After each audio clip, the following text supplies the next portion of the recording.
Ici en Basse-Terre, la montagne se jette directement dans l'océan. On m'avait dit que la Guadeloupe était en relief, maintenant je comprends pourquoi. Bonjour et bienvenue dans ce nouveau numéro de Ça roule. Les pentes de la Soufrière accueillent chaque année plusieurs courses de côte. Il y en a 4 en Guadeloupe. L'une d'entre elles, Bananier, compte pour le championnat régional et c'est l'occasion pour moi de rencontrer des pilotes expérimentés du coin ou d'autres qui aspirent à le devenir. La course de côte de Bananier en Guadeloupe, c'est aujourd'hui dans Ça roule. Tout de suite, voici le sommaire de cette émission. Aujourd'hui dans Ça roule, c'est en Martinique que Juliette va prendre le volant de la Peugeot 3008 restylée, une voiture qui ne peut laisser indifférent. C'est fun, c'est moderne et ça me plaît beaucoup. Puis direction la Guadeloupe, sur les contreforts du célèbre volcan de la Soufrière, pour une course locale au tracé plein de surprises. Rentrer dans le virage en frôlant la roche sans la déplacer. Ici, la course de côte de Bananier est devenue une institution. C'est dimanche. D'accord. On est en train de... On est réunis, on boit, on mange et voilà. Et on regarde les voitures passer. Voilà. Nous verrons aussi l'essai d'une belle italienne, l'Alfa Romeo Stelvio, ainsi que l'actu de la semaine. Puis Juliette va partir à la rencontre d'un passionné d'une petite Française au nom mythique, la Dauphine Gordini. Voyage, rencontres et passion entre Martinique et Guadeloupe, c'est maintenant dans Ça roule.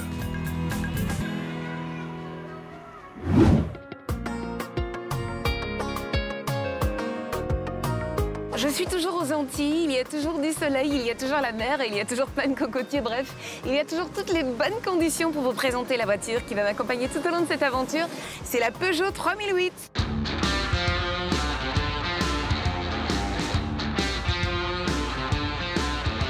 Alors, ce qu'il faut dire d'entrée de jeu, c'est que c'est une deuxième génération, sachant que la 3008, c'est déjà un vrai best-seller. Elle a d'ailleurs été élue voiture européenne de l'année 2017. Et le changement, c'est maintenant notamment au niveau de l'avant, avec ce logo qu'on ne retrouvera plus sur le capot. Maintenant, il est désormais dans la calandre, avec tous ces petits picots argentés. Retenez ça, c'est vraiment la nouvelle identité de la marque Peugeot. Alors, que dire sur le profil? Eh bien, pour parfaire le style SUV, on va retrouver là ce plastique noir au niveau du passage des roues et sur le bas de caisse. On a cet épaulement musculeux qui passe à travers là, qui donne un côté toujours plus agressif à l'ensemble. Et puis, petite touche luxueuse. Regardez ce chrome là, au-dessus des vitres. I like this. Alors, à l'arrière du véhicule, on va retrouver des feux qui arborent 3 coups de griffe et qui sont reliés ensemble par un bandeau noir. Au niveau du coffre, eh bien, ma foi, on est assez généreux puisque, regardez, il y a vraiment de l'espace, 520 litres. Vous pouvez mettre tout ce que vous voulez dedans et en plus, on a un seuil de chargement qui est assez bas. Ah, ça, c'est vraiment bien quand vous avez des choses un petit peu lourdes à mettre à l'intérieur. Mais il me semble, Juliette, que la vraie révolution, c'est à l'intérieur de cette voiture. Ah, ben, il fallait oser. C'est vraiment bien pensé et en plus c'est très harmonieux.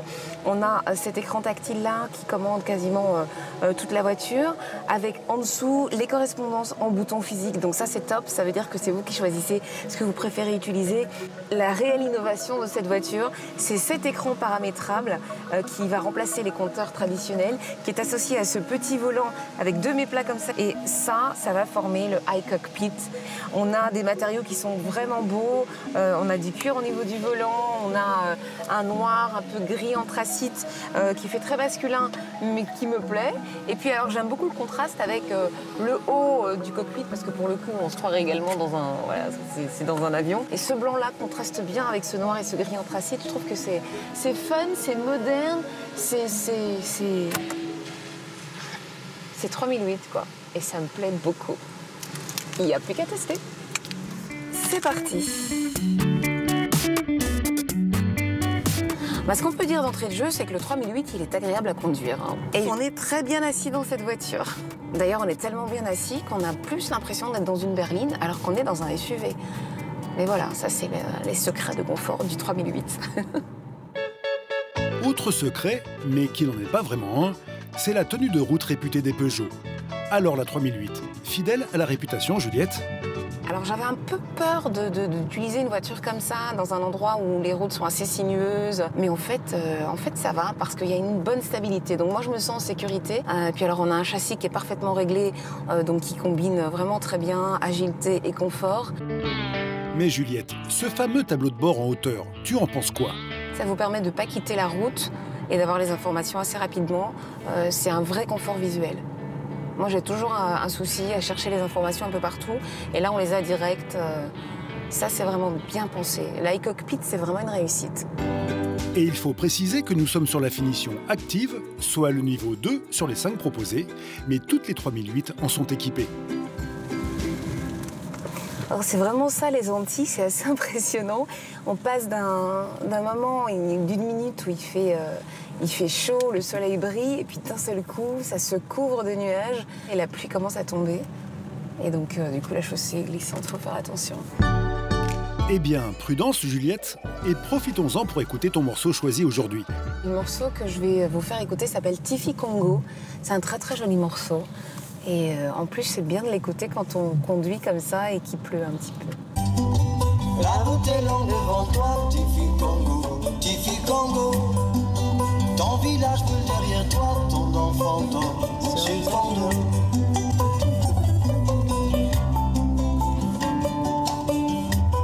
Alors là, on est en train d'arriver au pied de la Caravelle.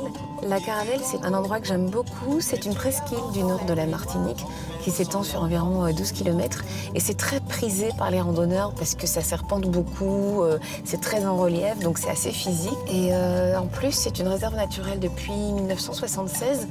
Donc on peut y admirer une très jolie végétation, de beaux paysages. Et puis évidemment, l'océan à perte de vue, ce qui ne gâche rien. Du relief et de la montagne, Juliette, tu vas en retrouver sur une île voisine, la Guadeloupe. Là-bas se prépare une course à flanc du volcan de la Soufrière. C'est après l'actu de la semaine. Apparue en 2008, la Volvo XC60 laisse enfin place à son successeur. Cette deuxième génération adopte à l'avant la signature lumineuse de la marque dite marteau de Thor et à l'arrière, les feux reprennent le dessin du Grand Break V90. Sous le capot, Volvo ne propose que des 4 cylindres, qu'ils soient essence, diesel ou hybride, et les puissances s'étalent de 190 à 407 chevaux.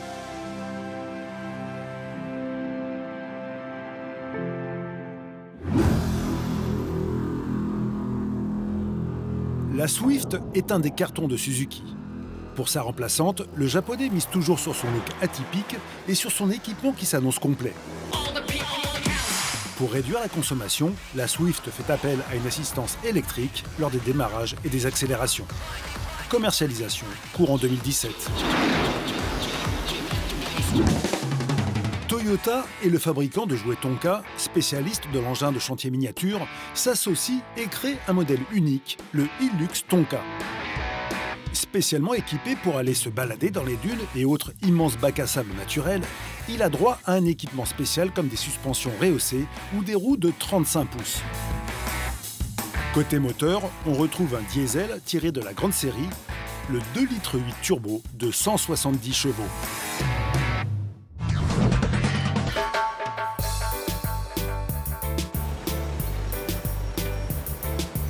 Ce matin, c'est sur une plage du côté de Basse-Terre que Juliette a rendez-vous avec Joël de Russie et sa Mitsubishi Evo 7, une voiture qui a longtemps marqué l'histoire des rallyes automobiles. Joël. Bonjour. Bonjour Ça va Juliette. bien? Comment ça va? Très très bien. Je suis très contente de te voir et je suis très contente de voir que le bleu de ton t-shirt est presque le même que ta voiture. C'est fait pour. D'accord, ok. Cette voiture, qui en son temps a été championne de France des rallyes, Juliette, a une histoire assez particulière. C'est une voiture que j'ai achetée cassée. Bon, on dirait pas comme ça. Voilà, c'est une voiture Elle était cassée comment? Le pilote qu'il avait avant l'avait sortie, il l'avait posée sur une pierre. Elle était complètement en banane. Alors, J'imagine que le moteur devait être endommagé. le moteur, il était complètement en pièces. Voilà. Voilà. Donc, j'avais le bloc par-ci, le piston numéro 4 à 3 mètres. Et tu t'es dit, je remets ça ensemble ou je change de moteur? On a d'abord commencé par tout remettre ensemble. D'accord. À l'intérieur aussi, tout a dû être rassemblé, reconstruit et surtout adapté pour Joël. D'abord le levier de vitesse, Ouais.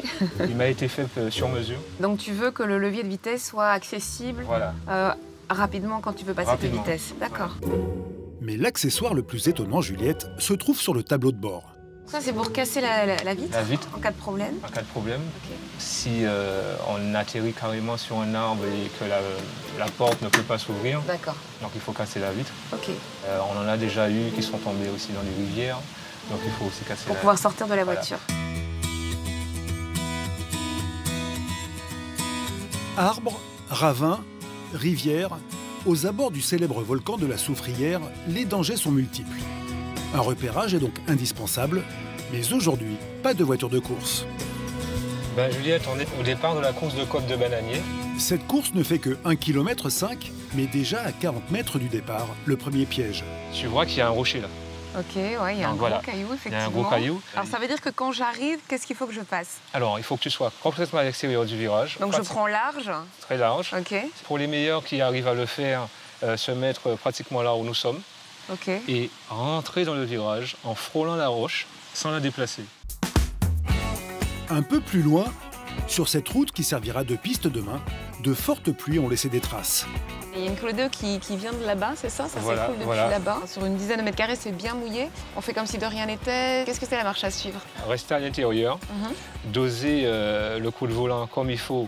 Et puis après, faire confiance à la capacité des pneus de la voiture.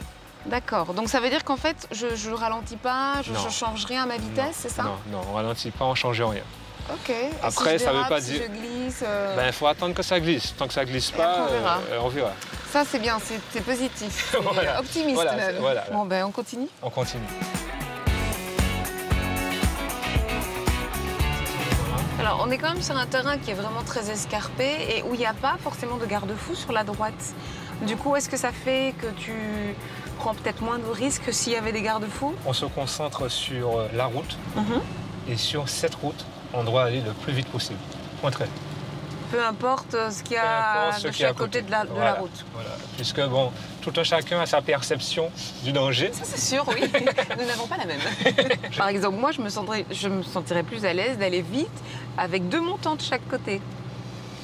Oui, les montants vont permettre simplement de ne pas d'arrêter ma voiture si jamais... d'arrêter la voiture, mais elle sera toujours écrasée. Mais je préfère qu'elle soit écrasée sur des montants et que je reste au milieu, que je dégringole et je me retrouvais en confiture avec les bananes. Voilà. Et ça, c'est pas cool. Oui. Et là, rappelle-moi, la pointe de vitesse, c'est quoi? Aux environs des 140-150 km/h. D'accord. Voilà. Mais on ne garde pas cette vitesse longtemps. Hein. Car pour les pilotes, Juliette, le dernier virage de la course est en vue et il est sans doute le plus dangereux, malgré son nom très exotique. Alors Joël, là on est dans le fameux S de Bananier. Voilà, donc il s'appelle comme ça, le S de Bananier. Ouais. C'est là où les places sont chères pour les spectateurs. Pourquoi? Parce qu'il y a de la musique. Parce que je ne sais pas si vous avez fait attention, mais il y a du zouk là. On pourrait danser un petit zouk, yep. Carrément. Ben oui, écoute. Bah, je comprends pourquoi ça s'appelle le S de Bananier. C'est technique, on fait de la voiture et puis on peut danser accessoirement. Il faut travailler les choses d'une certaine façon. Mais surtout, Juliette, abordée à près de 150 km/h, il n'est pas rare de voir ici des pilotes perdre le contrôle de leur voiture et de finir sur le toit.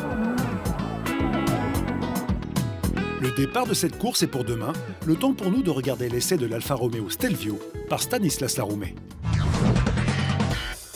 Bonjour et bienvenue en Italie, dans la région de Turin, plus précisément à Balocco. Balocco, c'est le centre d'essai, de recherche et de développement du groupe Chrysler Fiat. Et aujourd'hui, nous essayons le tout nouveau Alfa Romeo Stelvio. Le Stelvio, c'est le tout premier SUV de la marque Alfa Romeo. Aujourd'hui, pour cette première prise en main, nous avons la joie et l'honneur d'essayer un 4 cylindres 2 litres turbo de 280 chevaux, exclusivement associé à une boîte automatique à 8 rapports et à 4 roues motrices. À l'intérieur, l'habitabilité est bonne, même si l'espace aux jambes à l'arrière est un peu juste pour les grands gabarits.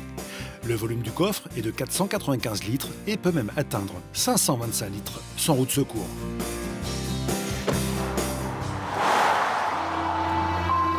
Voilà, première courbe abordée un peu rapidement. On voit qu'il y a une prise de roulis, mais c'est pas non plus dramatique. Il faut rappeler quand même qu'on est à bord d'un SUV. Alors attention, on est sur circuit, mais on est à Balocco. Donc l'avantage de Balocco, c'est que c'est une piste d'essai, de mise au point. Donc on vire à gauche et on prend la piste dégradée. On est à 90 km/h avec des trous, des nids de poules absolument gigantesques. Et bien, je peux vous dire que la caisse est très bien tenue, que l'amortissement fait très bien son travail. Ça ne perd pas les pédales, même au freinage, c'est du bon boulot. Mais quand on prend de la vitesse, Stanislas, il est comment ce Stelvio?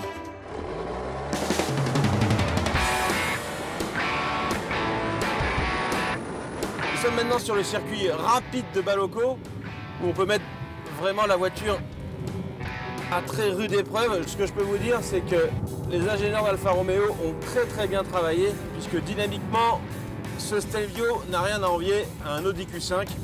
Là, on fait vraiment n'importe quoi avec la voiture. Elle pardonne pas mal de choses.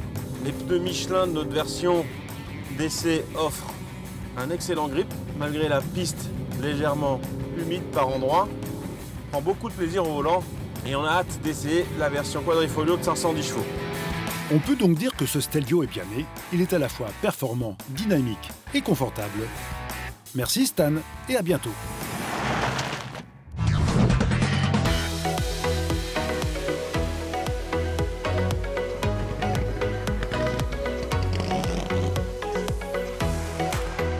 Voilà, ça y est, c'est le grand jour. Je me trouve à l'intérieur du parc fermé. Les commissaires techniques sont en train de procéder aux dernières vérifications. Il s'agit de voir si tous les éléments sont conformes et puis surtout si les normes de sécurité sont bien respectées avec casque, les gants, les extincteurs et tout cela. Et je crois très sérieusement que ça va décoiffer. Et oui, Juliette, dans quelques instants, les pilotes vont pouvoir s'élancer. Joël est fin prêt et très concentré car cette année encore, il doit faire face à son principal concurrent, un certain Edmond Bicky, qui court avec une Peugeot 306 très spéciale. 10 h du matin, les pilotes s'élancent pour une séance d'essai.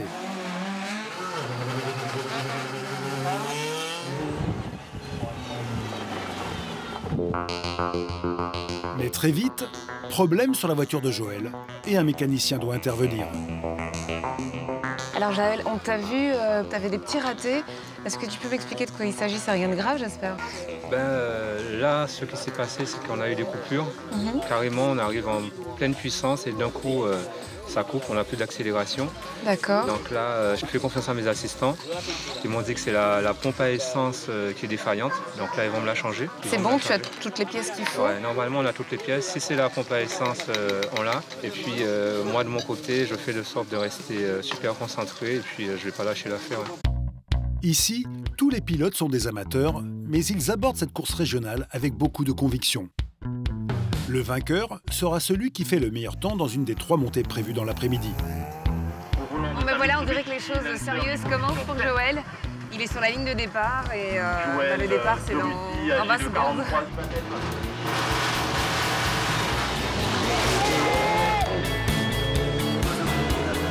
Puis c'est au tour de Edmond Bicky et de sa 306 de s'élancer.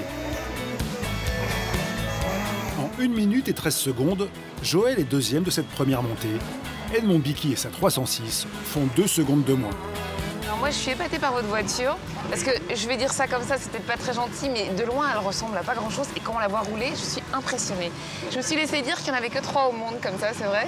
Tout à fait. C'est une voiture qu'on m'a fabriquée, on m'a vraiment fait une voiture sur mesure.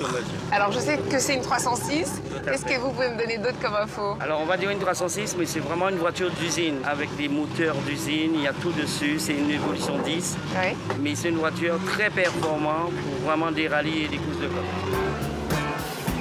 Sur les 2 autres montées, Edmond et Joël vont se battre à coups de secondes.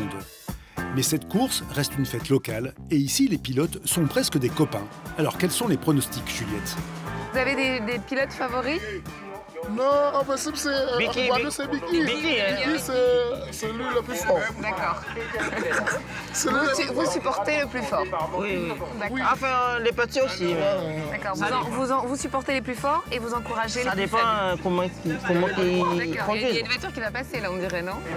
Attention, 1, 2...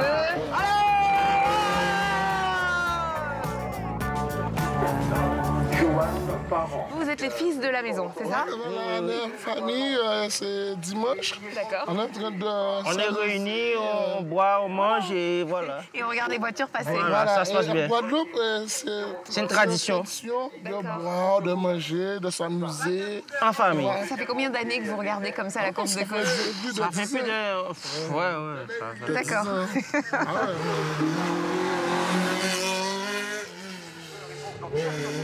C'est extrêmement sympathique.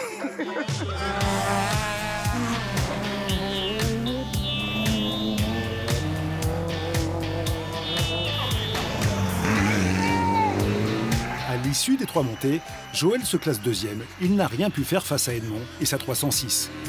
Mais ce n'est que partie remise, n'est-ce pas Juliette? Écoute, il y a 2 secondes entre vous deux, donc je pense qu'à mon avis, si on croise un peu plus fort les doigts et les orteils, la prochaine fois, c'est la bonne. Le premier, il est très bon, mais il n'est pas intouchable.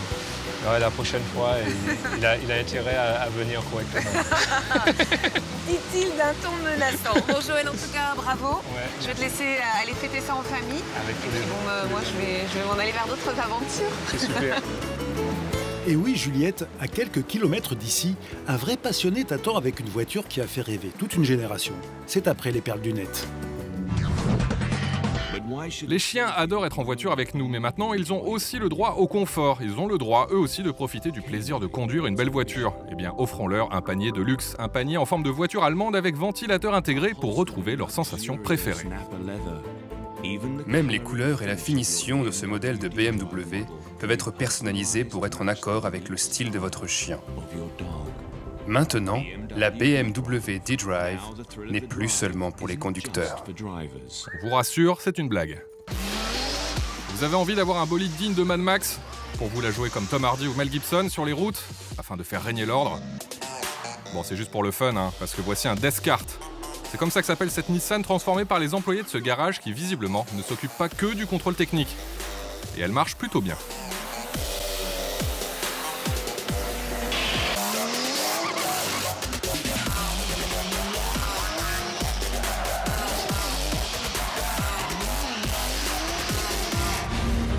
On termine avec un record. Alors cette semaine, c'est quoi? Eh bien, c'est le record du monde de vitesse en faisant un wheeling sur le côté. C'est très recherché.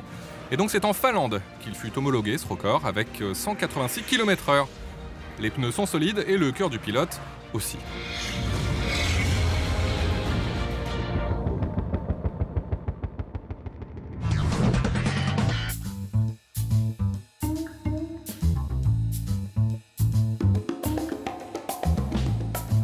Dominique? Oui. Bonjour Juliette. Bonjour, vous allez bien? Ça va très bien va. et vous? Oui, ça Moi, va, je suis tout très doucement. heureuse de vous rencontrer. Ah ben, enchanté. Alors ça, c'est votre petit bijou, une très jolie Dauphine Gordini bleue.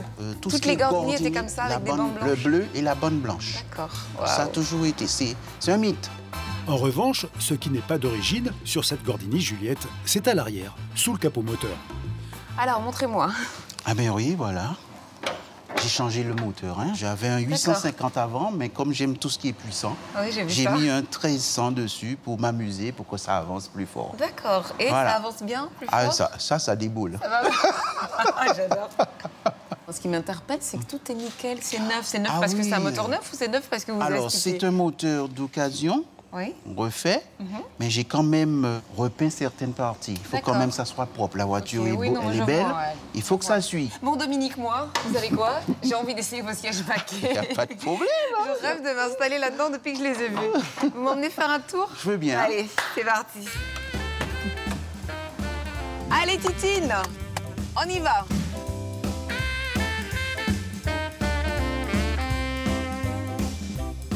Alors, ça vous fait quoi de rouler dans une voiture comme ça? Je vois les gens qui sont sur le bord de la route. En général, c'est quoi la réaction des gens? Ah ben oui, elle est belle, ça me rappelle mon enfance, ça me rappelle mes parents. Ah, c'est trop mignon. Ils sont, ils sont enthousiasmés, ils sont, stupéfaits. Pour le coup, elle est hyper propre, votre voiture. Il y a quelque chose que je ne comprends pas. Elle est trop propre. C'est trop propre pour être honnête. C'est quoi votre Ça, secret? c'est de ma nature. Hein. D'accord. J'aime tout ce qui est propre, tout ce qui est bien fait. D'accord. Et du coup, votre épouse, elle ne monte pas là-dedans avec ses chaussures à talons, Ah, j'imagine. je dis, hein, si c'est sale, je dis de nettoyer. Ou on met du papier journal. Monsieur Dominique, vous êtes une galanterie, mon Dieu.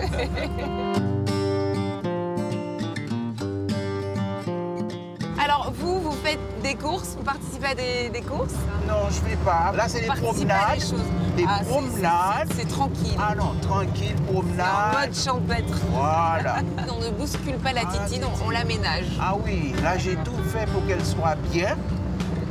Et là, c'est le nouveau klaxon.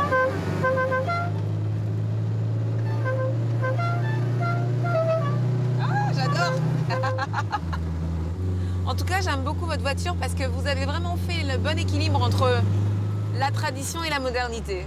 Vous avez gardé tout ce qui était l'époque et en même temps, vous avez mis des sièges baquets, un volant sportif. Ben oui. Mais ça ne jure pas. Je trouve que tout le reste, tout l'ensemble est vraiment harmonieux. Je veux vous dire, je vais vous faire une confidence. Dites-moi. Dès qu'une femme s'assoit dedans, oui. Ils n'ont pas envie de sortir. Eh ben, je confirme. Alors, la seule chose, c'est qu'il n'y a pas de miroir. Ah ben non, j'ai pas mis de miroir. Donc, si je voulais me remettre du rouge à lèvres, ben, j'utiliserais votre rétroviseur. Mais on est resté dans le contexte rétro. Bah pourquoi? Parce que vous pensez qu'à l'époque, les femmes, elles se remettaient pas du rouge à lèvres? Ils avaient le petit miroir dans leur sac. Ah, c'est vrai. Mais j'ai pas mon sac. Mais c'est faisable, je peux quand même le mettre. Hein.